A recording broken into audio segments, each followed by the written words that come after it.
તો રાહુલ ગાંધી વિપક્ષના નેતા વડોદરામાં તેમનું આગમન થયું છે। વડોદરા એરપોર્ટ પર રાહુલ ગાંધીનું ભવ્ય સ્વાગત કરવામાં આવ્યું છે।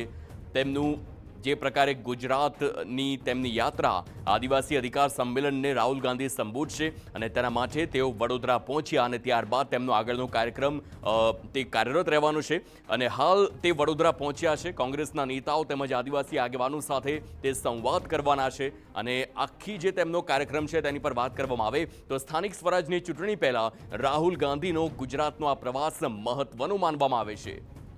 તો આગમન થયું છે વડોદરામાં એરપોર્ટ પર રાહુલ ગાંધીનું ભવ્ય સ્વાગત કરવામાં આવ્યું છે।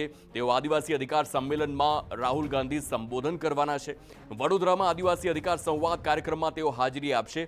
કોંગ્રેસના નેતાઓ તેમજ આદિવાસી આગેવાનો સાથે સંવાદ કરશે। ખાસ કરીને ગુજરાતમાં સ્થાનિક સ્વરાજની ચૂંટણી પહેલા રાહુલ ગાંધીનો આ ખૂબ જ મહત્વનો પ્રવાસ માનવામાં આવી રહ્યો છે। આ પહેલા પણ વાત સામે આવી હતી કે તેઓ ઉમરગામથી અંબાજી સુધી એ આખા પટ્ટા પર તેઓ આદિવાસીઓ સાથે ખાસ સંવાદ કરવાના છે।